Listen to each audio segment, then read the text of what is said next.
Okay, the first very important question that you should be asking yourself is there an advantage that we can use right now? In MOBAs, a lot of times, whether or not you take a fight or go for an objective, it's going to be based on whether or not you have an advantage. At face value, a lot of people just think that advantages is just having a soul lead or having an experience lead, and that's all it is. But there's a lot of different ways to have an advantage in any given game, and that's going to be the difference between really good players and mediocre players, actually using those advantages to win fights. So one example of that is the ult economy. Now, this term is in MOBAs, it's also kind of in hero shooters and stuff. In Deadlock specifically, it actually tells you when ultimates are up on both your team and the enemy team. In other MOBAs, it doesn't do this. And it's shown by this little icon here under the players. So this Infernus has his ultimate up, Shiv has his ultimate up, Wraith doesn't have her ultimate up. So because it's something that you can so easily see, this is something that you constantly need to be looking at to decide whether or not you should take a fight. Pretty simply, if your team has more ultimates up over the enemy team, then that's probably going to be an advantageous fight. So in this example, Hidden King has 3 ultimates down, Holiday ult, Wraith ult, and Abrams ult, whereas the Archmother side has 5 ultimates up between Mirage, Victor, Yamato, Seven, McGinnis. So very clearly, Archmother's side has the advantage here when it comes to the ult economy. Combine that with the fact that they have a 10k lead, they should be very adamant on trying to take a fight in the very near future because it will probably be advantageous for them. On the flip side of that, if you're on the Hidden King side here, you should recognize that you're at a disadvantage and you should probably try and play a bit safer. Call your team to play back. You're not trying to look for a fight right now. You need to wait a little bit. Sometimes it will be obvious like this, the fact that blue has an advantage, but other times it won't be. Maybe it will be only one ultimate down, and then you kind of have to decide. There's a bit of nuance there, whether or not fight will be better because of it. Maybe it's a really important ultimate, like a 7 ult around an earn fight. Then maybe it actually will be an advantage because it's down. Or it could just be like a really short cooldown ultimate that's not that impactful, like a Calico ultimate. Then that kind of doesn't even matter. So there's definitely some nuance here, guys, but the main point is to make sure that you're looking at these ult icons to know when you can actually take some of these advantages and to be really adamant about punishing enemies when their ultimates are down. If they waste their ults, you definitely want to be able to punish them, and that's going to be the difference between really good players who win a lot and mediocre players who kind of just coast along and hope that they can get wins. The second advantage that you want to constantly be looking at is the map state. Now, this can be based on the minion waves. If your minion waves are constantly on their side of the map, that means if you win the fight, then you're likely to be able to push an objective or get something with it after the fight. Or if you lose the fight, you don't have to worry as much because it's going to take a while for their minions to get towards your side of the map and you won't lose as much. But another important factor when it comes to map state is reading the map to see where the numbers advantages are. So if we look at this example right here, the Archmother side has 3 blue players on the green side of the map trying to chase down this Wraith and maybe even potentially push a Walker off that. If they kill this Wraith, they can maybe get the Walker. So their advantage lies over here in the green lane. Blue has the numbers over here. On the other side of the map, Hidden King actually has 5 players around 3 blue players. So they have 2 more players over here. So they have the numbers advantage over here. So in both of these scenarios, blue team should be calling, let's fight this Wraith and try and push this Walker. That's where we have an advantage.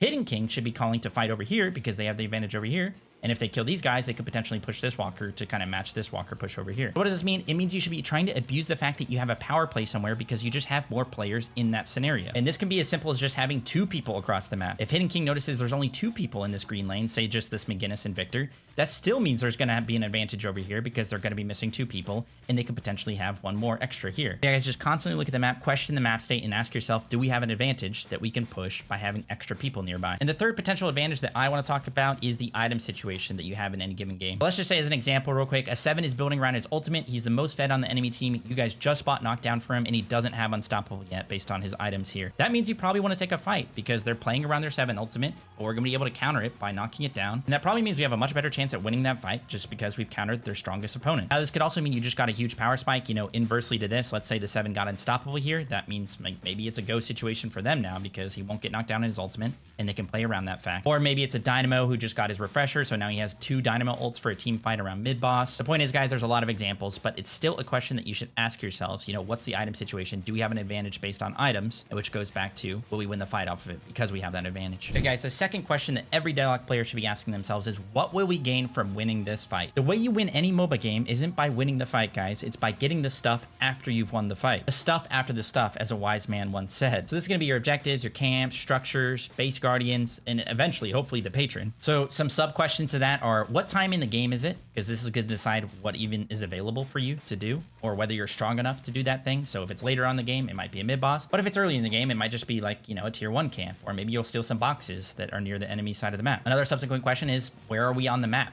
You know, if we're close to a walker, we have a minion wave nearby and we've just won a fight, you know, maybe we can push that walker because of it. But maybe we've won a fight, but it's on our side of the map. We're probably not going to be able to get as much just because it's going to take a while for us to get towards their side of the map. And, you know, respawn timers aren't that high. So we're not going to get as much, but, you know, it's still nice that we want to fight at least. Even before the fight starts, you can ask yourself, is this fight going to be a wash? Is it just going to be super close? Maybe we'll trade 1 or 2 here and there. Or is there like a clear advantage that we talked about before where, you know, if we just take this fight, it's almost inherent that we're just going to win it. Therefore, we know we can get like a big objective after it. And probably the most important thing you should ask yourself in combination with this question is, do we have good wave/pressure? Because if you win a fight and all of your waves are bad, you're not really going to be able to get much off of it. So you want to make sure your waves are in good state so that you can ask yourself this question, what are we going to gain from winning this fight? So just a few examples that can kind of get you thinking on the right track. If it's around the 8-ish minute mark and you fought towards their side of the map, especially near their doubles, which are the 2 centers, the little camp with the 2 centers, which are worth a lot. You know, maybe you take a fight around here and you win the fight.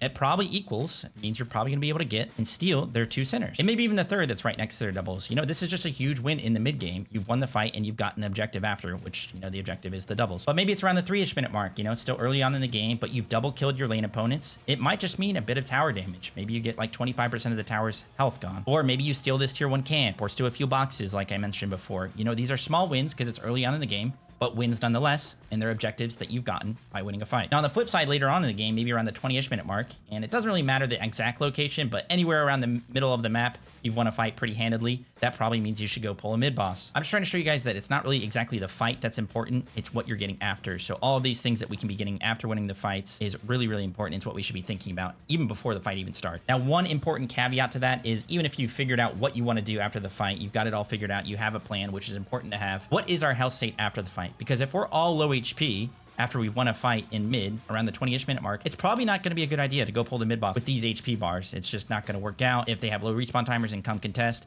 they might kill a few of us and even maybe steal some of the rejuve. So that is one caveat. Be ready to call an audible and not go for that plan that you originally had by winning the fight. You know, just go back to base, reset your HP bars, come back and farm up a little bit while they're still down. And, you know, just be confident going into the next fight that in the next fight, maybe we'll be able to get that objective by winning it. And the last thing I want to mention with this question is part of the reason I even put it in here is sometimes it's not even worth it to take a fight, especially when it comes to chasing kills. If you have to chase somebody for 30 seconds who's 1 HP on their side of the map and you finally kill him, but you end up dying for it, that just wasn't a worthwhile fight. There was no reason for you to chase him. You're not gaining anything from it. There's no objective that you're getting after it. So it was kind of just a pointless fight. Sometimes, especially in lower levels of play, but it even happens all the way up to a turn of 6, people just conglomerate around mid and they'll just randomly take a fight. There's no objective around. Mid boss is not even contestable yet. Urn hasn't spawned. Everyone's just kind of fighting around mid and both towers are dead. There's just nothing to really gain from fighting over there. People will just gravitate towards it and start fighting. In reality, there's nothing really to gain. And a lot of times it would be just better to just go push a side lane, farm up and get an item before you even take the fight. So guys, don't even be afraid to just not go to a fight or, you know, participate in a fight that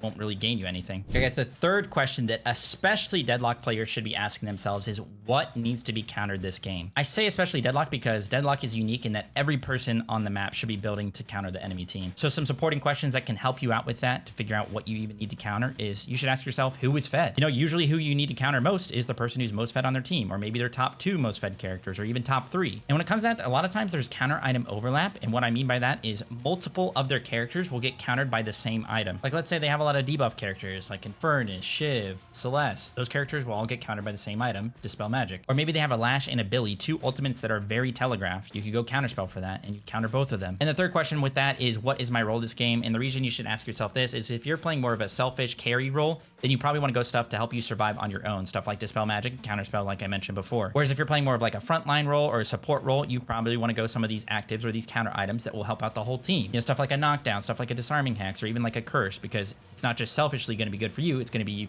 good for you and your whole team. So yeah, guys, I have an entire video about how to counter every single character in the game with items that I recommend you go watch if you don't know how to do that. It'll help you out a lot in this scenario, but even if you don't know which items to buy against which heroes, just asking yourself this question, what character does need to be countered, will help you out a lot. Because then you can just go research it and figure out what items will actually help you in those scenarios. Speaking of which, I just have a few examples here that especially ties into the who is fed. Let's say a Shiv is fed on the enemy team and he's building for his knife. If you just go Dispel Magic, you're not really ever going to die to him anymore. Next up, let's say, again, we have a 7 who's building for his ultimate and he's super fed. If we just go a knockdown and he doesn't have Unstoppable yet for it, that can save you and your entire team in a team fight. Or maybe it's a Lash who's getting a lot of big ultimates off in these team fights, you know, hitting 3, 4 people. Just slam a counterspell for yourself, or maybe even tell your team to buy some counterspells because it's good against him and maybe one other character on their team. Or, you know, maybe it's a Rem who's getting a ton of value out of his tag along, which is his heal ability. Maybe he's just full healing everybody in every single fight. Maybe you guys should start slamming some anti-heal items so that you're not just, doing like useless damage that's just getting healed up. Make sure that that damage is actually permanent. And last example I'll throw in is like, say there's a Dynamo who's getting really big ultimates off, especially on like a mid boss. You could slam it unstoppable, so you can actually hit the crystals and the Dynamo won't stop you from doing that.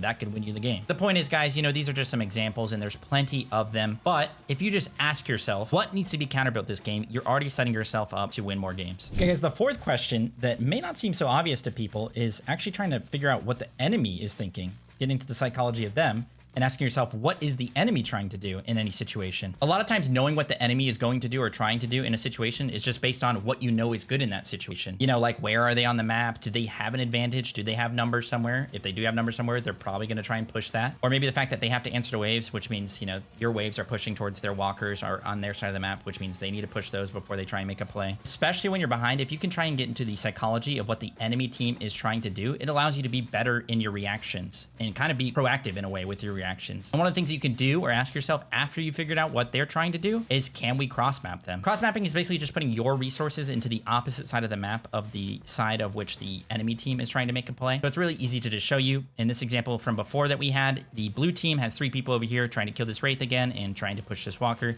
So they have a numbers advantage over here. The cross map for the Hidden King side would be to go push the yellow lane. Maybe look for a play here, kill the 7, kill the Mirage maybe the Doorman, maybe 1, maybe 2, doesn't really matter. But their cross map situation here would be to try and push this Walker while the blue team tried to push yellow Walker or green Walker. You're basically cross map forcing an advantage because they have the advantage on the other side of the map. And because it's as far away as possible, it will take a while for this team to respond and get to that lane to kind of answer that cross map. And it's way easier to do this when you know what the enemy team is planning to do. So let's look at some other situations where you could probably figure out what the enemy is trying to do and make a plan based off of it. So let's say you're playing blue side here. You're this team. You're all pushed under your walkers. All the waves are pushing into you. You have a horrible map state, which means you're just basically just sitting here trying to make sure your waves get pushed before you can even do anything. Where are the enemies probably going to be? Well, they're probably going to be inside your jungle looking to steal stuff because they've bought themselves a bunch of time where they can look to do other things because they don't have to worry about waves. Maybe they're trying to go grab this urn to look to deliver that across the map because they have so much time. Maybe they're even trying to pull a mid boss because they see you guys all on the map. You're having to worry about waves. It's going to be a while before you get there. There's a lot of things they could be doing, but the point is they're going to try to take an advantage somewhere. So as this team, you should be thinking about that and recognizing, okay, after we get our waves pushed out, we need to be careful of them in our jungle looking for picks or, trying to go pull mid boss. Let's make sure we're going to be around that, trying to make it some sort of a plan to react to what you think they're going to do next. Here's another situation. The wave states are a lot better for the blue side this time. Let's say you're playing as the Celeste though. You don't really have any of your teammates nearby and you're pushing towards their walker and you don't see really anyone on the map. Maybe you see 1 or 2 people in mid lane or green lane. Point is, you don't really have much support over here on this yellow walker as the Celeste player, and you know that the enemy is going to try to come to respond to defend that walker. Unless you have like a huge advantage where you could like 1v2 in some sort of crazy scenario, that probably means you should just push the wave and back up, maybe go steal a little bit jungle here, maybe do a slight rotation to mid to see if you can pick off somebody here with your Calico and your Mina. But the point is, you need to be a little bit safer because you know the enemies are going to try to come gank you and respond to this walker push. Again, guys, those are just a few examples, but the better you get at everything that we've already talked about before, the better you're going to get at knowing what the enemy is going to do in those same scenarios, which means the more likely that you'll have a better response. And of course, that equals more W's in the long run. Okay, the last question, guys, and I think this might be the most important one that Deadlock players should ask themselves, or even just MOBA players in general, or just any competitive gamer out there, is what did I do wrong? Me. What did I do wrong? Everybody has this tendency to want to blame the matchmaking. They want to blame their teammates. They want to blame balance. They want to blame the weather. Like, who knows? They want to blame anything but themselves. And that's your ego talking, guys. You can always improve. You can get better at anything. Even when you're an expert at something, there's still ways to improve. I wrote it here, but I really mean this. The fastest way to improve at Deadlock is to stop asking why your teammates died and start asking why you yourself died. Most of the times in MOBAs, guys, there's a lot of steps and mistakes that you make towards a death or towards like a really big misplay. Sometimes it will be just as simple as, I got parried, my bad. Or, I missed this really key ability. It just was barely off the mark and I missed it and we lost the skirmish off of it. But a lot of times it's just a culmination of a lot of small things that lead up to a bad play. But even in those scenarios where like one thing went wrong, you could still ask yourself, could we have done something differently so there wasn't that small margin for error? Meaning there might have been something you could have done to make it so even if you missed that small ability or got parried in this situation, the fight could have been so good that it wouldn't even have mattered. You still would have won it. So you guys know me. I think that one of the best ways to learn is through examples. So let's go over some examples. Let's say we're trying to fight around the urn. The urn is currently over these bridges on the side lanes, which is a very open spot for Lash ults. Gets him a lot of value. Let's say you go into this earn fight, you don't really think about Last Ult at all, and then all of a sudden he hits 3 or 4 people with his ultimate. What went wrong? Like, what could you have done? First of all, you should have thought about Last Ult getting value here. Maybe you could have played under the bridge. You know, he doesn't have line of sight. If you sit under here as your little character, you're not going to get hit by Last Ult, and that could have helped you win the fight. Maybe you could have we talked about it before, maybe you could have bought Counterspell and had that in the fight and you wouldn't have gotten hit by the Last Ult and you would have been chilling. Maybe it could be as simple as just waiting for Last Ult to be down, forcing a fight somewhere else where he doesn't have the advantage. He wastes his ult. Now we can go to the earn fight and fight that without Lash having this really game-changing ultimate in this area. Let's say we take a mid-boss fight, we kill the mid-boss, the crystals are dropping down, it comes down to the ground, and then we walk up, try melee it, and then all of a sudden a dynamo comes in and hits like a 4 or 5 man ultimate. We all die, they get all the rejuve crystals, and we probably lose the game. Now there's a lot of things that went wrong there, of course, but what could we have done differently? Maybe like we talked about before, we could have bought Unstoppable for it. Maybe we could have just played outside the pit and just like reined in our damage on the middle just to kill people. Even if they get the crystals, we'll end up killing them. Maybe we just had like a designated character to go run at the dynamo and zone him out. Maybe we have some good CC for him to keep him out of the pit so he can't even get there in time to get to the crystals. Or maybe again, we just force a fight somewhere else where the dynamo ult won't get as much value, and then once his ultimate is down, we have that advantage from what we talked about earlier. Then we can force the mid-boss fight. Sometimes, guys, it's as simple as just not checking their items. Let's say we're playing Billy and we are meleeing a bunch on the first wave. We're getting a ton of value. We run back to the shop. We buy our first item. And we're like thinking, heck yeah, let's go back to the wave. We start meleeing them again. All of a sudden, we get rebuttal parried because they parry like 2 times in a span of a few seconds. And then we die on the first wave because we just simply didn't check their items. Sometimes it's that simple. Just check their items and learn to get better at doing that. Or it can be many mistakes in a laning phase. Let's say we're playing like a late game carry like Seven, who wants to scale a bit, versus a really good lane, Yamato Viper. This is a very strong early game lane. They do a lot of damage. They have a lot of kill potential, a lot of push potential. If we end up dying in this lane of Seven, we may have like walked up to try to contest the wave pressure that we couldn't have. Maybe we played in the Veil against the Yamato and we just don't have the trade potential for her in that early game. And then maybe we wasted all of our stam and we couldn't get away. We took a lot of unnecessary poke between the waves where like there was nothing really for us to gain because we're not going to win the fight and all we really care about is pushing the waves as a late game carry. Like there's so many little things that could cause us to end up dying in these lanes, and a lot of this just little stuff that adds up. So when you end up dying in this scenario as the Seven, or any lane for that matter, just kind of look back, even record it and watch back, try and like figure out, you know, what is the stuff that added up that made this lane go so poorly. Whatever it is that ends up being the thing that you did wrong or the things that you ended up doing wrong, it doesn't matter. The point is, as long as you recognize that thing you're doing wrong and working to fix it, you're going to end up being a better player. Anyway, that is it, guys. I hope you guys enjoyed. Those are 5 questions that every Deadlock player should be asking themselves to get better. And yeah, if you enjoyed it or like this type of content, I'm going to be making a lot more educational Deadlock content. So be sure to like, comment, and subscribe for more. And yeah, stay safe and healthy as always, guys. I'll see you guys in the next one. Peace out.